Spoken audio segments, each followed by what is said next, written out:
just get started with intro. As you guys see, I have one guest this time, so it's going to be a dope discussion with my guy Z, who has a ton of experience. I'm going to let him kind of share his background and what he's doing now.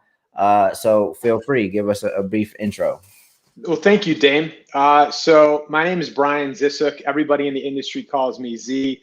The only two people in the world who call me Brian are my wife and my mother. Since they're not here, Dame will probably only refer to me as Z today. If we go way back, I got my start in college radio. I did mix shows on Saturday nights for 4 years. Really, it was a selfish decision. I just wanted to collect vinyl. And by making that decision, I ultimately ended up meeting my business partner, Dave Mackley, who had started DJBooth.net as a hobby when he was in college. I was doing radio interviews, and I pitched him on the idea of having DJ Booth be the platform where radio interviews that I was doing could be hosted. And within like 5 minutes of sending this cold email, he hit me back and he said, I love the idea. Let's do it. We reformatted DJ Booth from a DJ-oriented microsite, which had really just like turntable, headphone, mixer reviews and DJ playlists, into an online music magazine.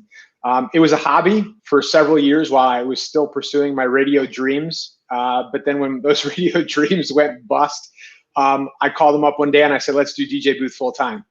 He said, I'm not leaving my full-time job to do this, but if you'd like to, like, go for it. And so a couple of years later, we started generating real revenue, and I've never looked back. DJ Booth was my full-time job through to 2012 when we founded Audiomack, which is a streaming and discovery platform. And since then, we've grown considerably. We at one time were only 5 employees. We now have over 40. And DJ Booth and Audiomack are both headquartered in New York. Including the time that I was working on DJ Booth as a hobby before it became an LLC. I've been doing this now for 17 years, which is mind-blowing to me because it was just a hobby. Like, I was always searching for that radio job, but thank God it never came along. This turned out well. Nice. And the one, yeah, I can't really say, well, there's a lot of people I respect in the music industry, but I really respect what you've done and what the DJ Booth brand is all about, because I've never felt like you guys have like sacrificed your integrity for anything. Like, it's still like really quality content. There's a lot of education pieces that I would encourage artists to review that I think, are kind of evergreen. You can go back and right. and read a lot of the articles and pull a lot of the gems out. So, if you guys are looking for another resource for education, I think DJ Booth, supplies that. So I applaud you guys for not, catering to like trends and gossip and things like that. I really respect it, because I know that financially, I don't know what the financial model is, but I know that a lot of people have made different decisions because of financial reasons and what gets clicks and what doesn't get clicks. So, shout out to DJ Booth. Thank you, Dave. So today we're going to talk about a lot of things, but this we're going to start out talking about red flags in the music industry. And, me and Payne, we have our podcast and we're talking about scams and stuff like that all the time. And I get so tired of it. I get so tired of it because I feel like it's ridiculous. But then I also kind of sit back and think, okay, people are young.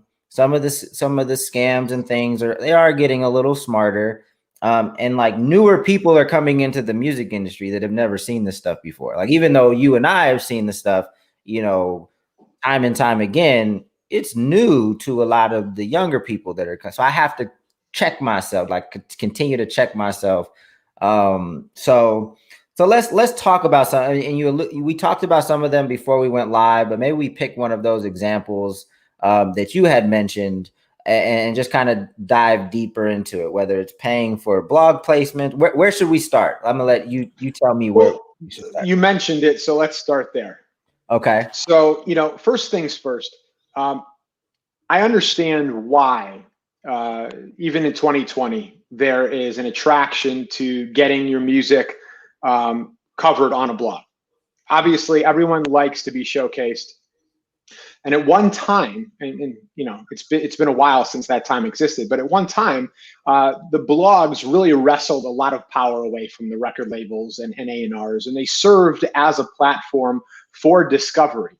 Some time between 2008 and 2011, maybe 2012, depending on which blogs covered your work and the number of blogs that covered your work, you could absolutely get offered a record contract or be, you know, hooked up with a booking agent and find yourself out on the road. And so there was a lot of power and opportunity that all revolved around the right looks or the volume of looks. Those days are over. And I say that as someone who owns a website / blog.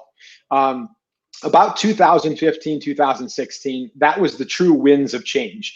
As streaming services became more popular in the United States, people stopped going to blogs to discover new music, and they started just going directly to the source of where the music was, which is on the Spotify's, SoundCloud's, Audiomacks of the world. And so as such, anyone who owned or operated a blog needed to completely change the direction of their business model. No longer could a simple song post with like 3 or 4 sentences of text, often that text was just like copied and pasted from the email that they were sent from the manager or Publicist. That wouldn't suffice any longer. And all the blogs that were doing that, unfortunately, have all died. Many of whom I grew up, I shouldn't say grew up, but before DJ Booth became what it was, read. For instance, Now Right. Now Right is a classic blog, but they didn't do long form journalism, which is what we decided to pivot to in 2015 on the DJ Booth side, because we knew that if we didn't, we would be dead also. And so now fast forward 5 years, it's 2020, and you know, I see artists all the time trying to get on blogs by paying for them. And there are a lot of blogs that will gladly feature your music if you pay them. Here's the thing, there's really zero value there. Number one, blogs don't drive streams or video views. The best result of getting your music placed on a blog or a website is SEO. So you're looking at, when people look for you, do you have a digital footprint? Are people able to find you anywhere on the internet? But what you have to ask yourself is, once they find me, is the place that they found me at respectable? Does it carry any value? And so not all blog placements are created equal. Plus, I think it gives the artist this sense of satisfaction, like they made it. But really, in that instance, if they're charging you for the placement, again, which holds very little, not any value at all, it's not really support. They're not co-signing you. They're only supporting you because you gave them money. It was a transaction. Right. Now, I have seen artists justify this and say, well, how is this any different from advertising? And I'm going to tell you why. Anytime you pay for coverage of any kind, whether you're an individual, an entity, a brand whatsoever, they have to disclose to their readership, the public, that it has been paid for.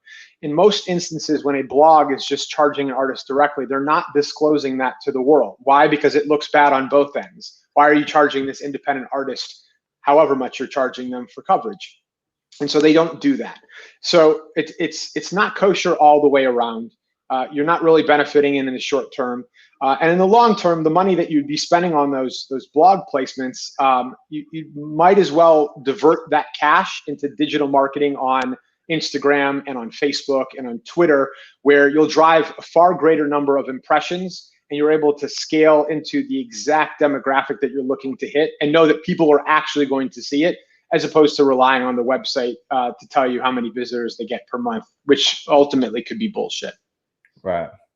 Yeah. I mean, I remember, you know, when I was running the label, you know, I think that the blog placement, we never paid for it, but the blog support we got, it was cool. And I think one of the benefits of getting the support that we used to get, and again, this was prior to 2015, so we're talking about 2012, 2013, is it did show our fans that we were moving, right? Like, it wasn't just like, hey, it's just like getting those little small wins, having DJ Booth support what we were doing. It did show to the fans that we were progressing and it wasn't just us on our own social media, you know, so there is a little bit of benefit there, but for the most part, you know, and I used to track, like, what the actual views were like from the blog placements and like, you know, just from our platforms. And it's like, it was very minimal. Like the actual views that we got from blogs, like it was very minimal.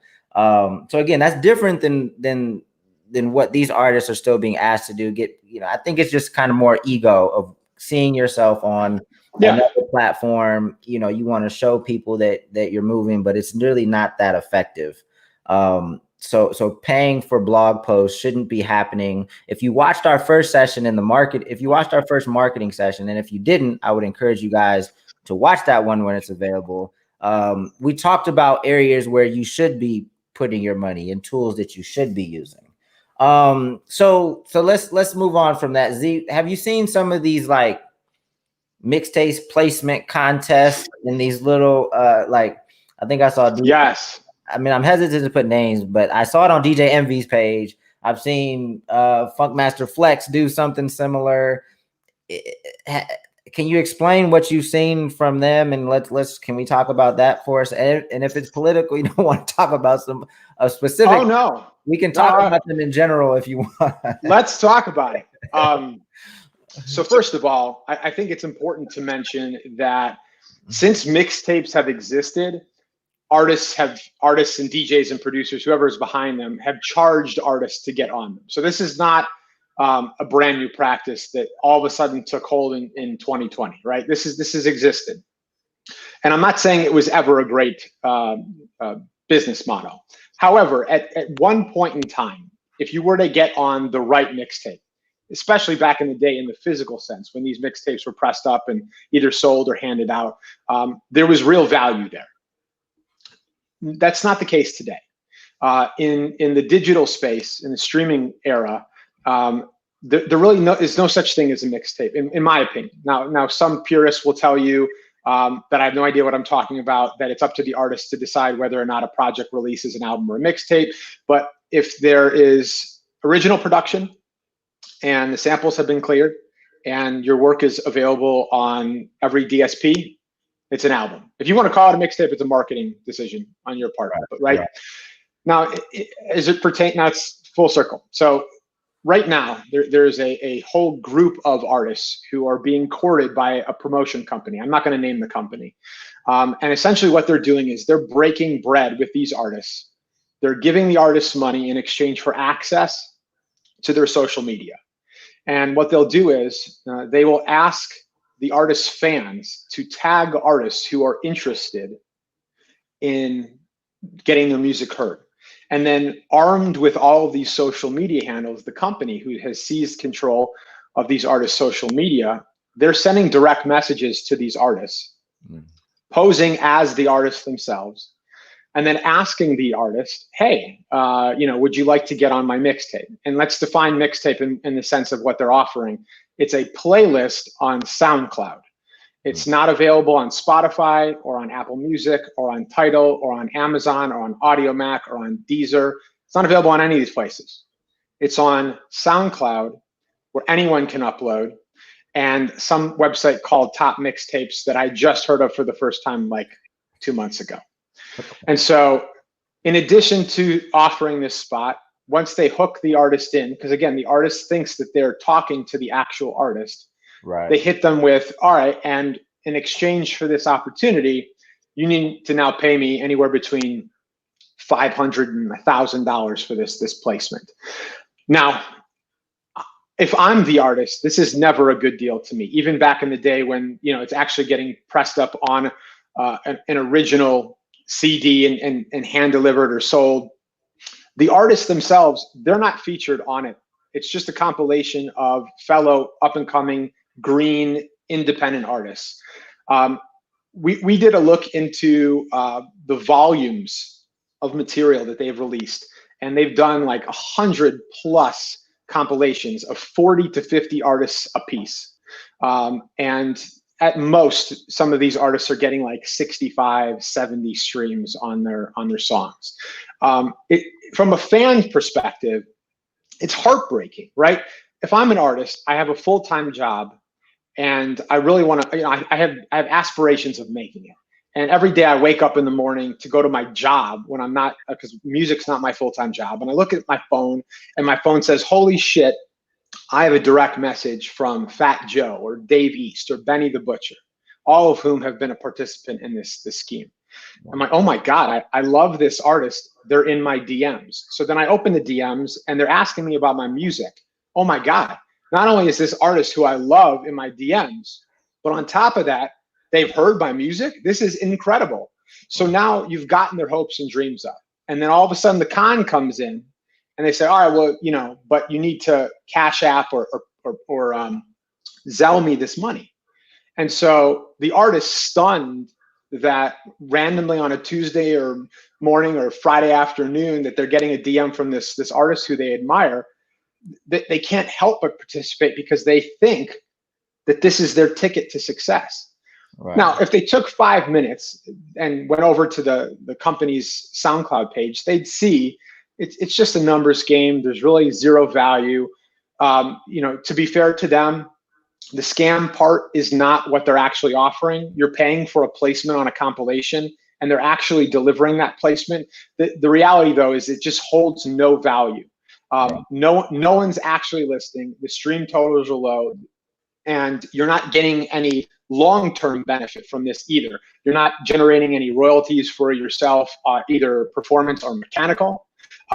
And in the future, you know, sure, you could re-release the song anywhere you want. Maybe it was already released and they're just adding your song to it. But there's no long-term financial benefit for you. And so, yeah, it's disheartening. It's disgusting. It's disappointing. I know I can't listen to these artists work the same way, knowing that they're embroiled in this. And the information is out there. So if at this point you get suckered into paying for this, it's because you didn't do, you know, a minute of due diligence by a Google search. Right. And there's another one that's kind of similar that a lot of artists are participating in, and me and Payne discussed it on our podcast. Worldstar was a participant in this, and they were doing it through Facebook Messenger, right? Mm-hmm. So it was like submit your music through because in Facebook Messenger you can set up auto responses, right? Yeah. So, and it can automatically kind of take you through this dialogue. And then, you know, it hypes you up, like you said, to make it think like your music is actually being viewed by somebody. And then eventually you hit a paywall because it's like, hey, if you want to continue in this process and be considered for X, Y, and Z, submit $20 or $40 to PayPal.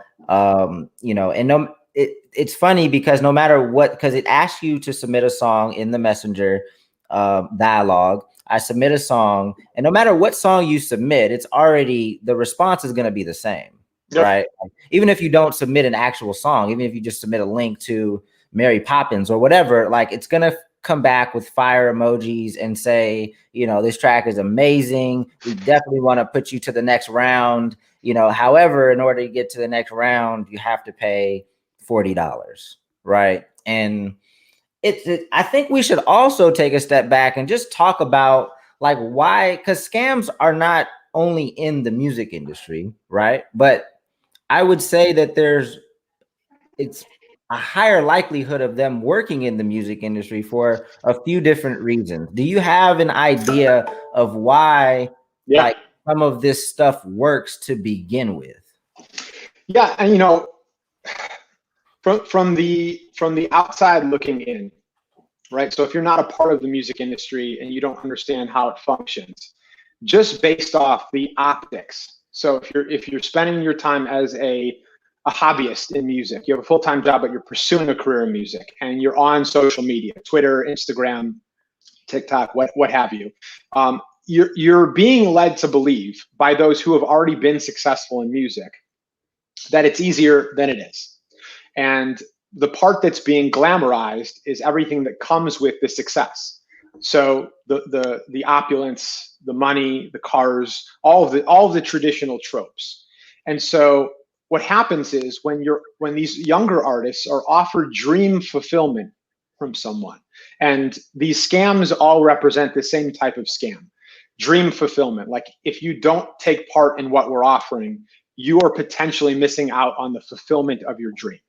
And when you dangle that carrot in front of someone, The only visions in their head are what they've seen on social media and those images that have been driven into their head. Like, I have to do whatever it takes to get that, not knowing whether or not the artists who are in those positions ever took the same exact steps. And I'm going to level with all of our audience here. They did not. There is a lot of luck involved in success in music, and no one likes to hear that, because when you leave something up to chance, it doesn't provide enough certainty for someone to feel comfortable about taking a particular route.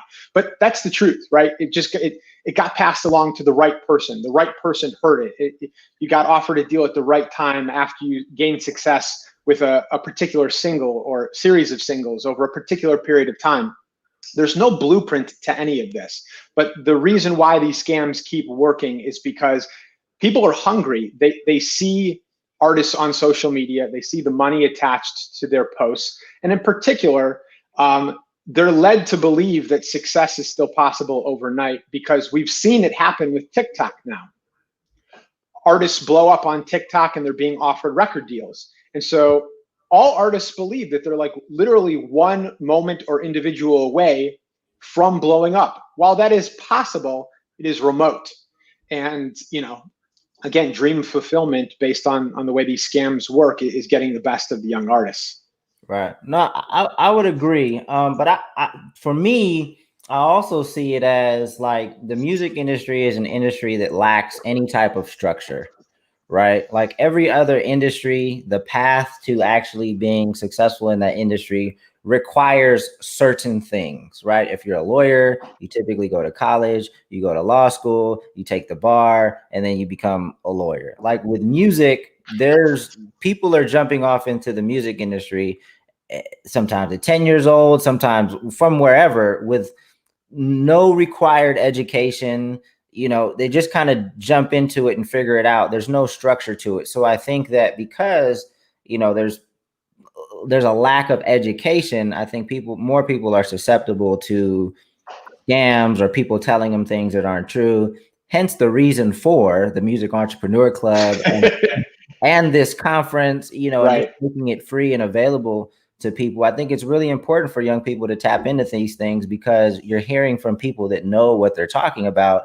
Because like I said before, like we've been in the game for a minute, but some of these things, even if I just got into the game, I would look at it and be like, hey, this is out of pocket. So maybe it just takes some common sense a lot of the times. But common sense is uncommon, Dan. Right. No, I realize that, but I just want to provide as many young people because trying to make it in music is difficult. It's difficult as shit.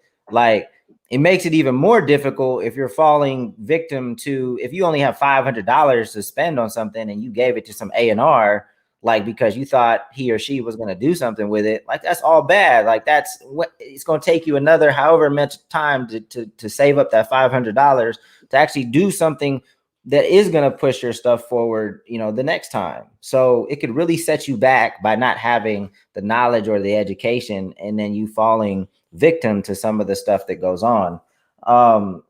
Speaking of A&R, I know A&R is just out of control sometimes, and like the emails that get sent. And I know you've seen a number of people reach out and pose as A&R and again, promise this, dream fulfillment deal. How has some of that worked that you've seen, have people getting taken advantage of? Oh my. So for the past probably a year or so, there's been several permutations of the same email that go around claiming to be the head of A&R or an executive at Capitol Records or Def Jam or Epic. Basically, it's a template, and it shows up in the inbox of a lot of these unsigned artists, and it claims that they've heard your work. They're really interested in working with you. They want to offer you some cockamamie deal that doesn't exist, like a branded publishing record deal. I mean, stuff that if you just Googled it, you realize that these deals are not, they're not possible. Like these are separate deals, even if they did exist, right? As they claim. And they pull you in by saying, we would love for you to fly out to our offices in New York. And all we need you to do is make this small deposit to cover something. And as a result of that, we'll like pay you back and then buy your plane tickets and you'll be out here, right? So let's just go over that last part. So first of all, for anyone watching, all the major labels have already stated, specific to like right here, right now, that they're not going back to in office throughout the rest of this year. So if you get any email from anybody claiming to work at a major label who wants to meet you at their offices, it's not possible because they're not conducting in-person meetings at their offices. Let's set that aside. Let's pretend that there isn't a pandemic, because we'd all love to pretend that there isn't a pandemic, right? First of all, look at who sent you the email. More often than not, these emails come from the name of the record label at gmail.com. So it's like Def Jam Records A&R at gmail.com. Any legitimate email you're going to get from someone claiming to work from a record label, the actual email address itself is going to have the record label in it. So like, for instance, anyone from Universal Music Group, so that's Def Jam, Interscope, Republic, Capitol, Motown, even Caroline or In Grooves, it's going to come from a UMG email address, not a Gmail address. So that's the first thing you should spot. The second is the person's actual name. Often in these template emails, the names that they're using, which are more often than not real names, the titles that they're affixing to them are phony baloney. Well, how do you check if the person's name and the title match up? Almost every executive at every major label is on LinkedIn. All you got to do is go over to LinkedIn, type the person's name in. It'll tell you what their actual title is. It might even tell you when the last time it is that they actually worked for the label. I know that there was one going around for an executive from Motown who has not worked at Motown for like 8 years. It's incredible how dumb these scammers are. They can't even get the names and titles right for the people that they're purporting to be. But finally, and this is most important, if you were to actually receive an email or phone call or text or DM or message through carrier pigeon from someone who actually works at a record label, under no circumstances would they ever require you to put money out or give them money in order to get a meeting. Right. So whether that's an executive or an A&R or the mail person at the company, you will not have to come out to pocket. If they are serious about sitting down with you when there isn't a pandemic, they will fly you out for that meeting. They will court you.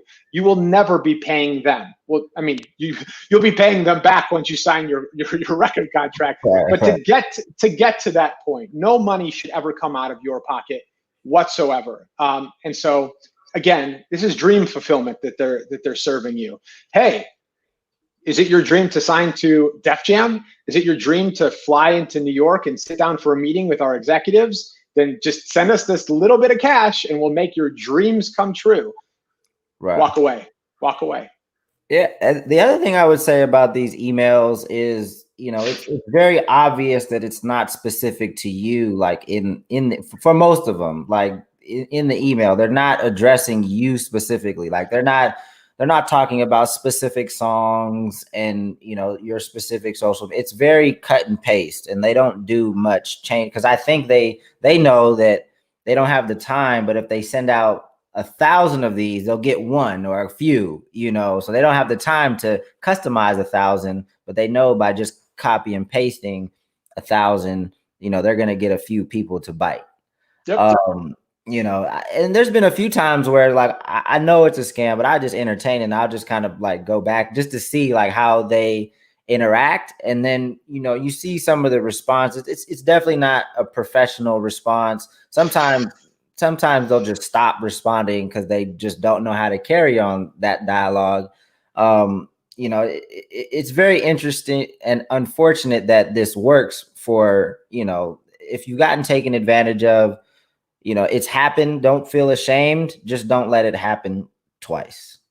Agreed. And I would take it a step further, right? So if you have been victim to one of these scams, obviously the first feeling you're probably feeling is disappointment that you weren't brighter, that you didn't see the writing on the wall.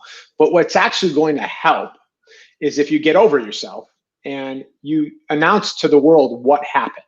I know that, you know, artists might be worried about burning bridges, right? You're not burning any bridges, because that's not a bridge worth still being built, right? So you don't have to worry about the ramifications of calling someone out on social media if they did you dirty. That's not someone you would ever want to work with ever again in the future. And so if you have succumbed to any of these things, I urge artists all the time, actually tell the world on social media and warn other artists from making the exact same mistake. Yeah, no, I would agree with that. And we also have a Facebook group, the Music Entrepreneur Club Facebook group. And a lot of times artists will post in there before they do something, before they spend money, and they'll get feedback. I mean, a lot of times I jump in there myself and provide my own feedback. But, you know, I've seen situations where somebody posted about some verse, like an Eminem verse or something crazy that, you know, Eminem's not working with anybody watching this right now. Like, he's just not. But somebody posted about this verse. Actually, it wasn't Eminem. It was somebody high profile. But anyway, like, once somebody posted in there, like, somebody else said, wow, that verse was sold to me too. Like, and then it was like, me too. Like, everybody started chiming in. So it was, you know, it was a healthy dialogue, so that hopefully the people that hadn't bought into that scam yet didn't make the same mistake. So definitely share information amongst each other. Join our Facebook group. Don't be afraid to post in there and ask questions. Don't spam us. Don't post your music there all day. But it's a place to learn and to get information.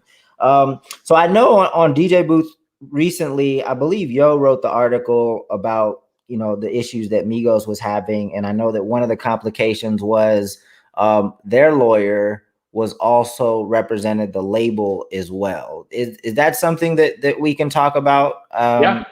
Because that definitely is a red flag. Yeah. So what we're talking about here is conflict of interest. So, you know, traditionally what happens is the labels court artists who, as we talked about earlier, are extremely green. They might know making music, but they don't know the music business. And they likely, at the time that they're taking these meetings, they don't have a business manager, someone who oversees accounting.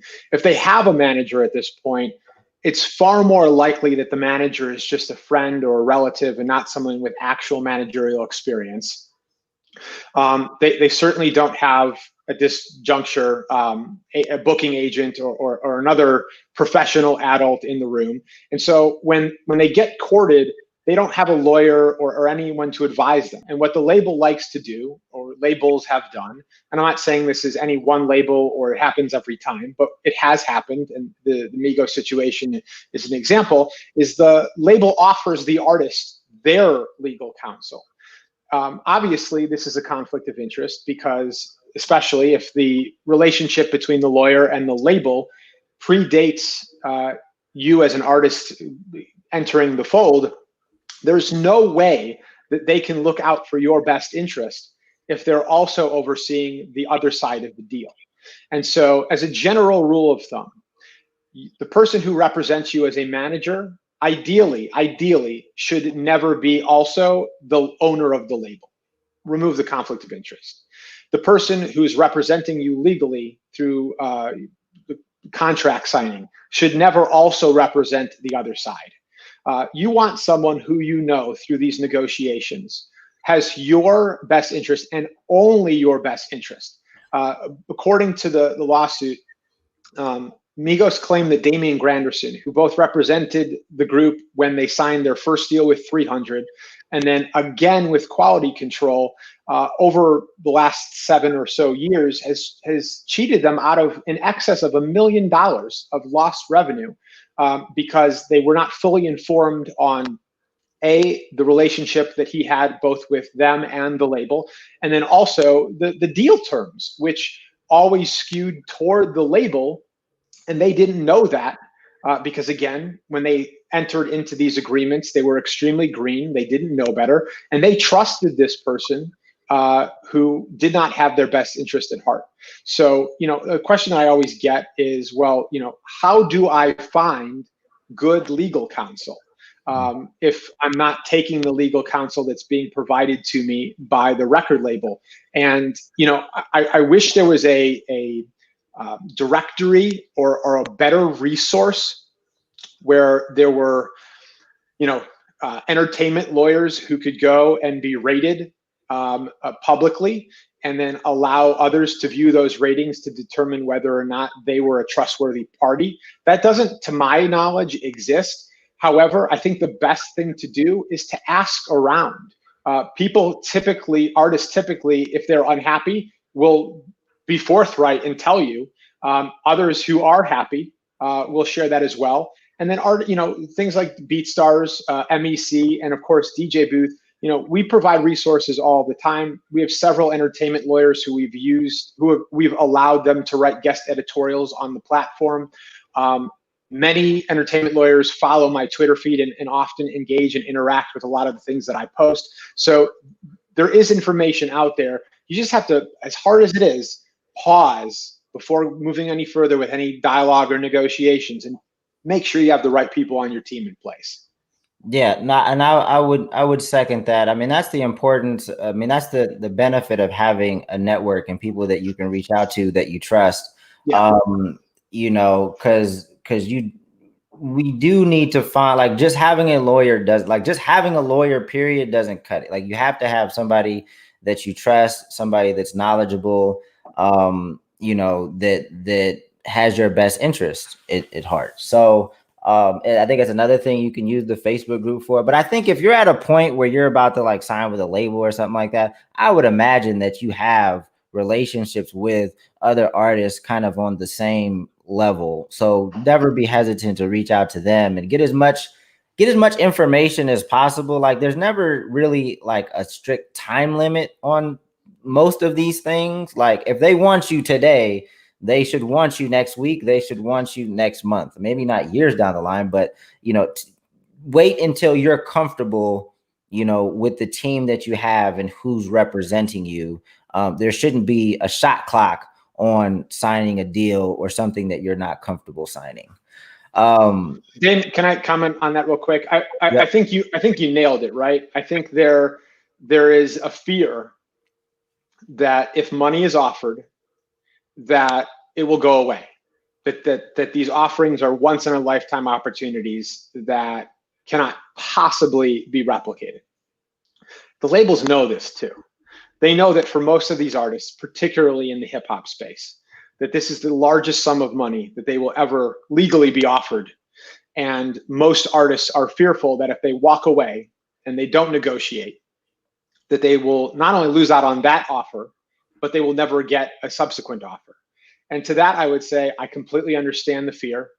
And if you're in dire need of money, I would never tell someone to not sign if you felt like that was in the best interest of your family at that time. That said, if someone is interested enough to offer you a deal, they'll be interested enough to offer you a deal in 2 weeks or a month. And if you believe in your talent, and you're interested in playing the long game in music. So you don't want to just be the flavor of the month. You don't want to just be a fad. You are interested in becoming a career artist, not a moment artist, someone who can play shows for 15, 20, 30 years and not just have a career the same length as a news cycle. If you believe in your talents and you're honest with yourself, wait, be patient, as hard as that is. Because you want to make sure you have the right deal in place so that you're not just happy with whatever advance on royalties you get at time of signing, but also that you're protected down the road. And I'll stop there because I don't want to get too far into, like label and contractual negotiations. If Mark was on the call, I'd have Mark do that, but he couldn't join us today. Well, the cool thing is like, whether you decide to sign to a major or stay independent, in order to have long-term success, you're going to be required to do the same thing, in my opinion, like really building with fans. So fan engagement, putting out quality music, and I think the more you do build successfully independently, the better off that deal is going to be anyway, when you sign with a major. So, you're not really losing any time by continuing to strengthen your foundation, essentially. That's the way I look at it. So I do, maybe I want to, so I have some other questions for Z, but I want to open it up for questions earlier than I did before. On this discussion, we were supposed to have 2 other people. We don't, which is okay. But maybe it gives us more time to answer questions from the audience. So whether you're watching on YouTube or Periscope or Twitch or Facebook, put your questions in the comments. Try to limit kind of the back and forth between each other so I can distinguish what's a question versus what's a comment. And then we'll take some of those. And then Z, I know we talked about a few other things before we started. If you can remember any of those examples of red flags, we can touch on those while I try to find a question. Yeah, let's talk about publicists who basically pitch an artist on ensuring that they'll get coverage on X, Y, and Z website. So, there are a lot of respected publicists and digital marketing agents in the space. Those folks who I've worked with for 15 plus years. And anyone who knows how this industry operates, they'll be the first to tell you that when you take them on to represent you in any capacity, whether as a publicist or a digital marketer, whether on a campaign basis or on a monthly stipend, they cannot guarantee you anything. So if anyone reaches out to you and says, hey, I'd love to be your publicist, and I guarantee you that I will get you coverage on DJ Booth and Rolling Stone and Fader and Vulture and Complex and Double XL and New Yorker, immediately that's a red flag. Even the best publicists and digital marketers cannot guarantee you coverage on any respectable outlet or platform. And so the questions that I typically encourage artists to ask when they're in the midst of this dialogue is ask for case studies. Ask the publicist or digital marketer, who have you worked with or represented in the past? How long did you work with them for? That gives you a sense of what type of relationship they had. Was it a one-off campaign, or did this artist continue to go back to this individual for work in successive campaigns? And then ask for examples of the coverage, whether that means news stories, album reviews, interviews, long-form features that they were able to secure on the artist's behalf. And then actually go to the websites and read the work. See whether or not these were valuable. Put yourself in the shoes of that artist. If this was me and I was paying this publicist or digital marketer to get me this coverage, is this coverage representative of what I would be paying them? Would I be happy with this coverage? Is it a short news story, a couple sentences? Is it meaningful? Who wrote the pieces? What kind of traction did these pieces get on social media? And then, don't hesitate to reach out to the other parties involved. Any respectable publicist would have no problem whatsoever in having a prior client or writer or editor that they've worked with vouch for them. This industry is all based on relationships. And so what I've encouraged artists to do, if there's any hesitancy after that first step, is reach out to other artists that the publicist has worked with and ask them directly, hey, I noticed that you used so-and-so for your last campaign and you were able to land a few placements on, name them, X, Y, and Z website. What are your thoughts? Was it worth the investment? Did you enjoy your experience working with them? Were they communicative? Were they upfront? Were they honest about the process? Did they make guarantees that they couldn't make good on? Don't be fearful of reaching out and asking hard questions. Most people will be happy to provide those answers. Yeah, and then just publicists in general, I mean, that's not something that you invest in early on in your career. No. So this is, even looking for a publicist is something that you may want to add to the team, like once you have a good amount of traction, so that they have a compelling story to share to increase the likelihood of you getting coverage on, the platforms you're looking to get coverage on. So I typically don't talk about publicists too much on our platforms because I don't know very many artists that are ready for that. Typically, I know artists want it because they feel like much like their thought process with getting a manager, they feel like that's the missing piece, right? They feel like, oh, publicity, that's the missing piece. Oh, getting a manager, that's the missing piece. When oftentimes it's not, or most often it's not. That's not the missing piece. And most often it's not. You're absolutely right. And also just a checklist of sorts. Before you reach out to anybody to represent you, in particular a publicist, obviously you need to have music in the chamber, right? Because they're going to ask you what you're looking to push through a campaign, whether it's a one-off or over a period of time. But also you need to know what the story is. Like, what are you trying to convey? You need to put someone, whether they're directly on your team or being hired to work on your behalf, in the best possible position to succeed on your behalf. I always give this example, right? So if you're a car salesman, if you're really good at your job, you can sell someone a car that you as an individual wouldn't buy or drive, but you know your shit, right? Same thing, right? A publicist can easily pitch an artist to a publication for coverage who they don't actually believe in and whose music they wouldn't actually listen to. However, as an artist, you'd be far more successful in the long run by aligning yourself with someone who does believe in you, who does legitimately enjoy your music, and who sees the value of aligning with you at whatever stage of your career you're at, and then staying with you for the long haul. I know several publicists who have represented artists for years, and the reason is because it's more than just a transaction. They actually believed in them from the very beginning. And that goes a long way. Right. Agree. All right, here goes some questions. Let's do it. What do you think about A&Rs charging for music reviews and feedback and tips? Fuck them. All right, let's keep it a buck. Did the kids say that? A buck? Am I no? Is that a thing? Did I just make that up? I mean, you can say, I don't know if I've heard it from the young ones yet, but okay, that works. All right, we'll give it a buck on what I'm trying to say is, I'm going to be honest with you, right? Yeah. Any legitimate A&R, an A&R who actually is employed full-time by a record label, not talking about A&R consultants, we can get into that later, but A&Rs who are employed by the record label, they're being paid by the record label. The record label pays them. They have a salary, they get benefits, and then depending on who they sign, there's more money to be made later on. It is their job to listen to music. That's the job, amongst a bazillion other responsibilities that we don't have to list here. So if an A&R who actually works for a record label is charging you to listen to your work, they're double dipping.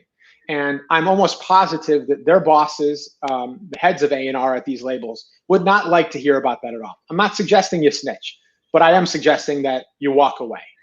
And I think I don't think I've ever seen this with like an active A&R that currently works with the label. I've seen people continue to use their title even when they're yeah.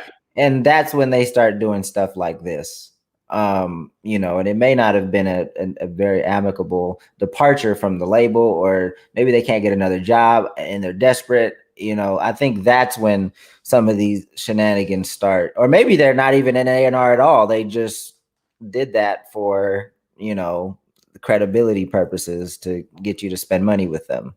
Yep.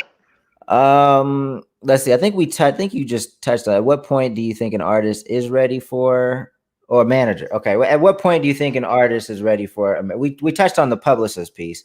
At what point do you think an artist is ready for a manager? Great question. So it's unfortunate that Mark Tavern, who is supposed to be on today's panel, is not here, because he wrote an excellent piece that I will refer everyone to on DJ Booth.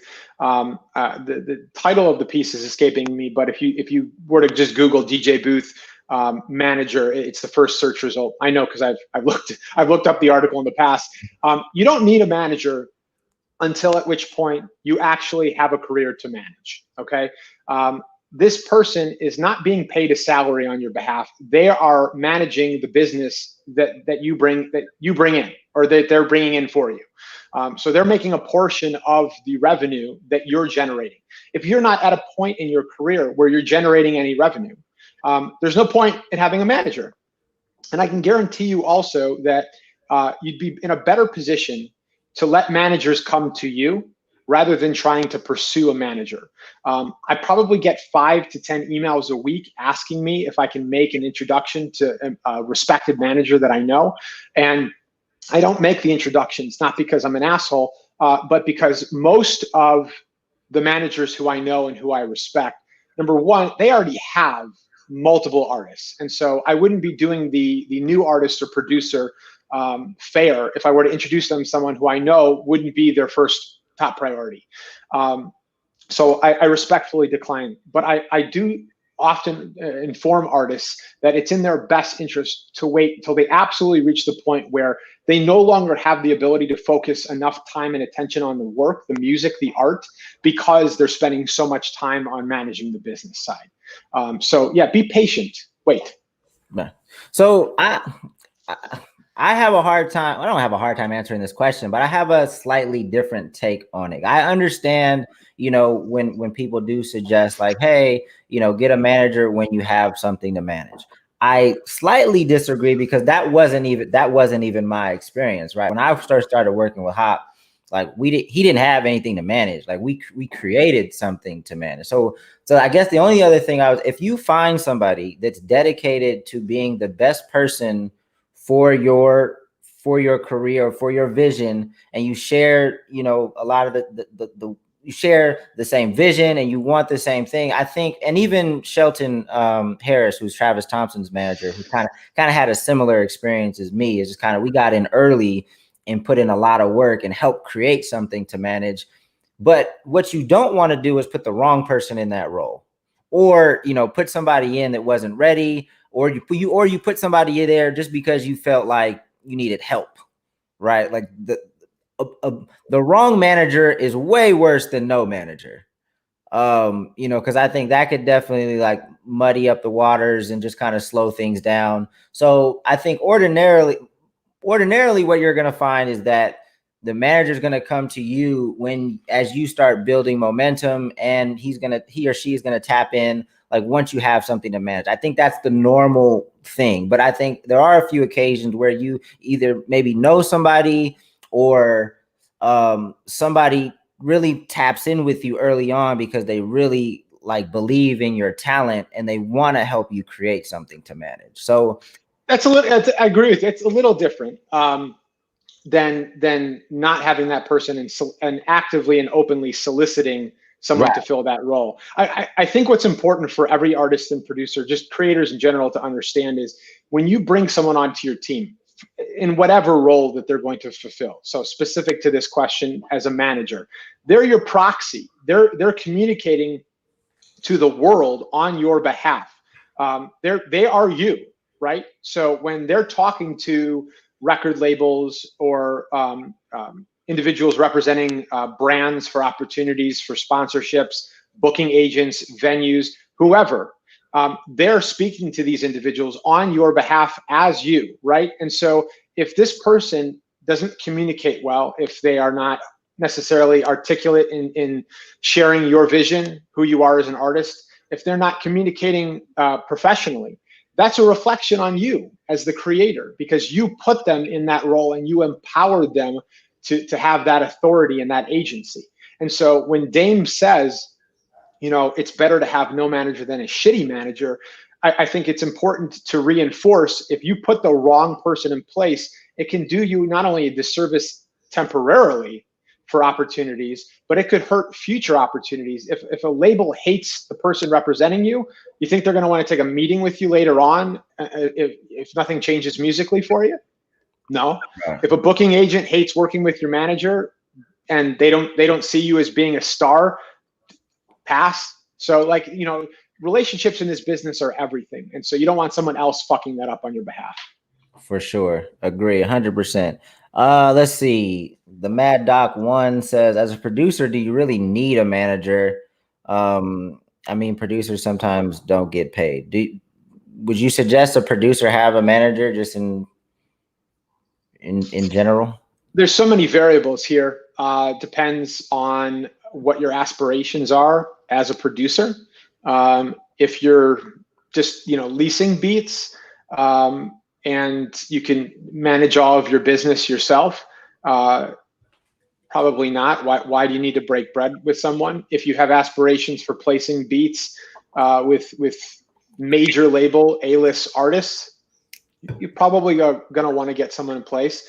If you're a producer who has aspirations of becoming an artist themselves, maybe even touring as like a producer slash DJ, like Metro Boomin comes to mind. Yeah, absolutely. It all depends on the creative. Like, where do you see yourself, and who will put you in the best possible position to get to that place? Yeah, and through my experience, I mean, like I said earlier, like I think artists want a manager way too soon, and they just want a manager because they feel like they need help, or they feel like they're stuck, and they feel like a manager is gonna come in with the key to unlock success. What everybody needs to do, whether you're an artist or a producer, is continue to learn as much as you can, until you meet the right person to put in that role. Because the more you understand about the business, the better your communication is going to be with your manager and other business people in the industry. The more creative your ideas are going to be from a business standpoint, and just the more solid and less skeptical and just confident you're going to be able to navigate the industry in. So if you don't have a manager now, don't worry, you probably don't need one. But in the meantime, while you're creating dope music, also learn as much as you can about the industry, so that you learn how you learn what qualities you need in a manager, so you put the right person in place, you don't make that mistake. And again, you just navigate the industry and you go into meetings with so much more confidence if you know what the hell is going on. Yeah. So you know what I also recommend, and this is slightly off topic, Google the names of the managers of artists that you follow yourself, and then follow them on social media, and see how they position themselves and their acts publicly, and think about whether or not you're comfortable with the way that they exist in a public space. I see a lot of managers who clearly have aspirations of being the star themselves. Perhaps they at one time wanted to be the artist, and then they gave up on that career and shifted or changed gears and became a manager, but they still like the idea of having all of that attention. You have to ask yourself, like, am I comfortable with a manager being that loud and boisterous publicly, and then representing me also? And what will that do for my future business as well? For sure. Somebody asked, what are the typical percentages of a manager? Are you familiar with that, Z? Yeah, I am. So, a manager can make anywhere up to 15 to 20% on the high end. It could be as low as 10%. I think what's important to keep in mind is, especially when, as you said earlier, you're working with someone who came up alongside you, this probably won't be your manager forever. Most artists go through 2 or 3 managers over a career if they're lucky enough to have a career. But you want your manager to be invested, in particular if the manager is working with a multitude of artists, right? You don't want your manager to have a roster of 4 or 5 acts and you're their last priority. And so the only way for them to be invested is to ensure that they're being paid, that they have equity in your current and your future success. So I think that's something to keep in mind. Also, I would recommend every artist Google DJ booth Wendy Day, the incomparable Wendy Day. She penned a guest editorial for us earlier this year, and she does a masterful job of breaking down every member of your team and what percentage within a range that they should be paid. Cool. So we talked about like fake A&R and like A&R scams, but how do artists get access to like the real A&Rs? Where are they? Like, do they find them on social media? What would you suggest in getting to trying to get in touch with the people that actually are A&Rs at these labels? Well, I hate the answer I'm about to give, but the A&Rs are all on TikTok right now. That's where they're finding all their artists. TikTok is the craze, in particular because obviously the live performance space has been so thoroughly impacted by COVID-19, and so most of the labels understand that the best bang for their buck right now is a quick return on investment. And the sharpest way to do that is to acquire the rights of a song or songs that are taking off on TikTok, using that as a barometer for public interest, and really having no interest whatsoever in signing these acts to become career artists, over several album deals. So yeah, a lot of A&Rs that I've spoken to, that we work with at every major label, they're scouring TikTok for the next TikTok star, whatever the fuck that means. They're really like, gone are the days where you're going to find a lot of A&Rs publicly encouraging artists to send like demos. I know that at many of the old major labels back in the CDR days, they just have these giant bins of demo tapes that were mailed, physical copies to the office. They use them as coasters, right? Very few people are actually sitting through and listening to any received music. They're going out and they're on these platforms. They're on Audiomack. They were on SoundCloud. They're on TikTok, and they're actively looking. They're also on the Spotify and Apple Music charts, like the Heat Seeker charts, the viral top 50s, and they're seeing what's moving and they're trying to jump on it, and in many cases starting a bidding war. So there was a question that I saw before. I was trying to find it, but it was around kind of the length of music that should be put out and how it should be packaged. Should it be like an EP, an album? Should I release singles? And I think I've seen you comment about that a lot on Twitter. So do you want to weigh in on kind of how artists should be formatting their music, how it should be coming out? What are your thoughts there? So if I'm a brand new artist, and I don't have an established base, the likelihood that someone's going to invest time to listen to a full project, even if it's an EP, is slim to none, right? Most listeners in the streaming era are passive listeners. What that means is they press play on a playlist, they sit back, and they just listen, most often to artists that they're already familiar with. There is very few, in terms of like comparison, lean forward listeners, those who actively seek out new music. And so the worst thing that you can do as a new artist is overwhelm someone. And it's horrible to say this, but if you're a brand new artist, focusing on releasing full-length albums, like long full-length albums, is not the best play, because the conversion rate's going to be low. Now, this conversation gets a little tricky because now we're talking about the intersection of art, technology, and commerce, right? Mm-hmm. So if your heart desires making a full-length project, do it. Fuck my advice. But if you're looking to gain ears, I would recommend singles to start. The conversion rate is far higher as long as you have more music in the chamber. So the worst possible thing that can happen is if you do release singles and one of them happens to take off, it gets picked up on a few prominent playlists, Kylie Jenner co-signs it on her fucking Instagram or something like that.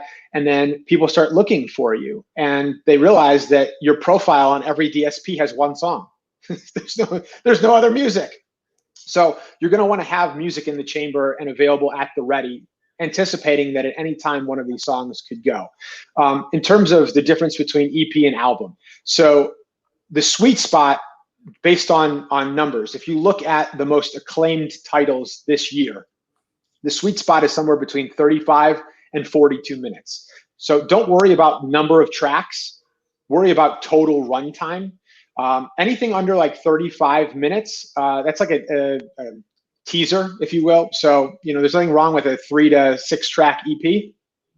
Anything over 42 minutes, you're asking a lot of the audience. And with so many music choices released weekly, 40,000 songs are uploaded to Spotify every day. The likelihood that someone's going to press play and then listen all the way through are slim to none. And that's backed by, if you look at the stream totals on any public account. So Spotify lists the stream totals, Audiomack, we list the stream totals, SoundCloud, I don't believe Apple Music or Tidal do. You'll notice that tracks 1, 2, and 3 always are going to have the highest number of streams. with the exception being a single that was released prior to the album and then maybe slotted in at 7 or 8. And then each subsequent track is going to have a lower stream total, which shows that attention spans wane and the stream totals are sliding on a downward trend because people are jumping off the train. So yeah, pack your albums with the best material up front. Keep it shorter at the beginning stages of your career. But, you know, frankly, if your heart desires to do one thing because you believe in your art, then don't listen to anything I just said and do you. Sorry. Yeah. the only you know thing I would add is, you know, sometimes artists, like, just from an artistic perspective, like you said, like they just want to package up a moment in time, and like that's the album. The album has a concept, you know. So, and sometimes that's a really cool thing if it has a compelling story, and you know that can generate a lot of interest. But I think everything Z said is spot on. But if your artistry is pulling you in a different direction, then do what fulfills your heart. Yep. Let's see. You got some questions about Audiomack. So let's. Yep. Any best practice Audiomack tips for producers that post beats on Audiomack? Sure. Yeah. This person. So oh, go ahead. So first of all, you can pitch us for trending by submitting your uploads to trending, the word trending, at audiomack.com. So that's the first way. In terms of best practices, before you even submit for trending, and trending, by the way, for those watching, when you download the Audiomack app and you open it, the very first splash screen that you're going to see is our trending section. Think of it as a playlist. It's a living playlist that once you're selected for trending, you're never deselected. It's just an infinite playlist. And so new music is added and then goes up or down depending on performance. But you're going to want to make sure that your profile is all set up. So make sure you have a profile photo in place. Make sure all of your social media accounts are linked to your profile. You can add a bio if you'd like, but it's certainly not necessary. You can also add a header image to your profile, but again, that's not necessary either. Make sure that you have multiple uploads on your account. Again, this goes back to what I said before. If someone finds your work on trending, the natural next step is to then navigate to your artist profile page. And the most disappointing thing is finding someone you love and realizing that there's no other music that they released or that they're offering on that platform. And then the next steps there are: one, if you've achieved at least 1,000 plays on your account in aggregate, so that's total across every upload, you can now apply for authentication. It's an application that's available to everyone as long as they are a creator, so a producer or an artist. If you are a blogger, or a tastemaker, or you run a record label, you're not eligible. So again, creators, producers, and artists, they can apply for authentication, and once approved, all you have to do is link your Twitter and your Instagram. Basically, you are who you say you are. You're gonna get a little gray check mark next to your name. And then once you achieve that stage, coming soon, within weeks, we're gonna have a process that will allow all authenticated account creators to apply for verification. That too will increase the likelihood that we'll select your work for trending consideration on the app. Dope. And yes, everybody should be uploading their music to Audiomack as well. There's literally no reason not to put your music everywhere that people are, and there are definitely people on Audiomack. So make sure your music is there. Can you guys are not yet connected with like TuneCore yet, or like the self-service? Like you have to upload your music separately. I mean, I know you're connected with some distributors. I know you're connected with Foundation and you know, different, but not yet like TuneCore, like DistroKid, right? We are not, Dame, and at this juncture, we don't have any plans to be connected to any of the more broad spectrum distributors. So you mentioned TuneCore, DistroKid. There's also CD Baby. Those distributors, and we work with TuneCore on a partnership. They're all great. They're all pretty much the same. They'll provide you with distribution services, and some of them offer label services. But because they do such incredible volume, at this juncture, we're not going to be working with them. We do work with Foundation Media, as you said, STEM, Empire. We have more than 60 label and distributor licensing deals. If you work with any of those, and they'll let you know if they have a direct deal with Audiomack. their music or your music will be delivered to us by your distributor. If you are not yet working with a distributor, and that's where I think we come into play, we're looking to really work with artists who are at the very infancy stages of their career. They're not ready to sign to a record label. They don't want to yet link up with a distributor. They're transitioning from hobby to career. You have the ability to directly upload your work to Audiomack without going through a distributor, something that you cannot do if you want your music on Spotify or Apple Music or Tidal. All of those services require you go through at least the TuneCore or DistroKid to get placements. And then also apply for monetization. So we're the only platform that allows direct distribution without a third party, and also the ability to apply for monetization so that you earn royalties on your streaming. And I should also point out really quickly, Dane, that unlike SoundCloud, which charges artists a monthly flat fee for advanced analytics and a bunch of other tools, everything that we offer to artists through our creator dashboard is free. Artists are not charged anything. They have unlimited storage and uploads, and you can create private links to disseminate to publicists, bloggers, or other fellow creatives. And we will never charge artists. We view the creator community as part of our team, and so their success is our success. It makes no sense for us from a business standpoint to charge them. That would not be in our best interest. Dope. Yeah, and I guess this would definitely be a great time to push BeatStars' new distribution platform. We work with BeatStars too. So okay, so you can get on Audiomack through Beat. I probably should have known this prior to this discussion. So producers who sign up through BeatStars can be monetized through BeatStars on Audiomack. Yes, and that's we've been working with BeatStars for years. Dope. There it is. The only, I guess, my bad, because this was supposed to just be red flags in the music industry, but Dave, don't be so hard on yourself. But there it is. If you are distributing through BeatStars, they have a new BeatStars distribution platform. Get your music everywhere, and additional also get it on Audiomack. So there's that. Cool. All right. So I think I'm going to go ahead and wrap it up. I think this has been a great discussion. Z, do you have any last words? I know this is kind of a not dark, but we were talking about scams and where to stay away from. Do we have any encouraging words to leave with young artists and producers so they're not, skeptical coming out of this conversation? Not scared. Not scared coming out of this conversation. Let's leave them with some words of encouragement. Well, first of all, let's spin that into a positive, right? I think it's best to be fully armed with as much information as knowledge as you could possibly have while trying to navigate the wild, wild west that is the music industry. And so, you should be a little scared because, if you really want a career in music, you have to be knowledgeable enough to pursue that career correctly so that you're not taken advantage of. And if you are scared, that scared feeling should drive you to read as much as possible and to talk to as many possible people to avoid the pitfalls of artists and producers who didn't do the same thing prior. And so you mentioned it earlier, DJ Booth, we've been publishing content for years that's tagged under education. And all of these articles are interviews with industry experts, people whose reputations speak for themselves.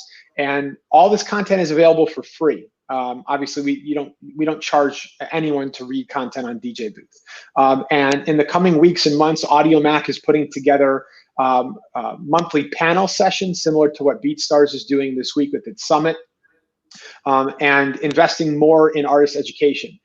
Because we believe that the future of artistry is dependent on artists being knowledgeable and operating from a mentally health standpoint, a clear mental health standpoint. And so if you can get your mental right and you can feel really, really good about the experience, we're going to hear it as fans through your music. As on a personal level, I field questions on my Twitter every day and all day, whether it's on the feed or through direct message or an email. Ask anyone, and they'll tell you I'm pretty good about getting back to them as long as I'm addressed in a professional and proper manner. So don't hesitate to reach out to me. I'm at DJ Booth EIC on Twitter. I'm happy to answer questions. I'm happy to make recommendations, provide resources. I don't charge for anything. I don't believe in the consultation model. Knowledge should be shared and spread. So you never have to worry about asking me how much it costs for my time. It's free, within reason. If I feel like it's going to take too long, I'll either provide a resource to you or pass you along to someone who I think would be in a better position to assist you with. And if you've watched today and you have an Audiomack account and you have any questions, let us know on Twitter or email me, z@audiomack.com, and we'll get you taken care of. Dope. That's awesome. Yeah, and I didn't mean to paint a scary picture. This industry is not as scary as it appears. It's just too many people that don't have education running around, so it appears scarier than it is. However, if you are, it's like public speaking. Like, if a lot of people, if you just get up there and start talking, you're probably going to be scared and timid. However, if you practice your speech, you went over it, you're in the mirror, like you did your thing, you did everything you did. If you did everything you needed to do to prepare, it'll probably go smoother, right? So it's with anything. It's just that our industry, like I said before, lacks any type of structure. There's no required numbers of education or school. You know, there's no test you have to take. There should be. I feel like that would weed a lot of people out. Exactly. I feel like there should be a test that you have to take in order to, like, you know, be certified in the music industry. I think that would help a lot. But you know, it really isn't that scary of an environment. And I know because I've worked in several other industries, right? Like I've worked in a lot of that, and there's shady things that happen in every industry. It's just ours has the least amount of education. And I think that's, you know, and it's like a fancy, it's a lot of ego, there's a lot of greed, but there's that in other industries too. So thank you, Z. I appreciate it. And thank you everybody that stuck with us so long. I know that it's been a long day. If you were in all 3 sessions, thank you. If this was your only session, thank you. Tomorrow, the online summit continues. My guy, DJ Payne 1, is going to fill my role and host another full day of sessions. And I know Abe has a couple of conversations before the day gets started. I know Baron Davis is joining us. So make sure you tune in tomorrow. All these sessions are being recorded and they'll live on, I believe, the BeatStars YouTube page and on their Twitch. So if you missed either the sync licensing or the marketing panel, go back and watch those, because just like this session, there were a lot of gems. So thank you guys. Now you guys can enjoy some NBA games or do whatever you guys want to do for the rest of the day. And go Lakers. That's all I got to say. All right, y'all. Peace. Take care, Dave. Okay.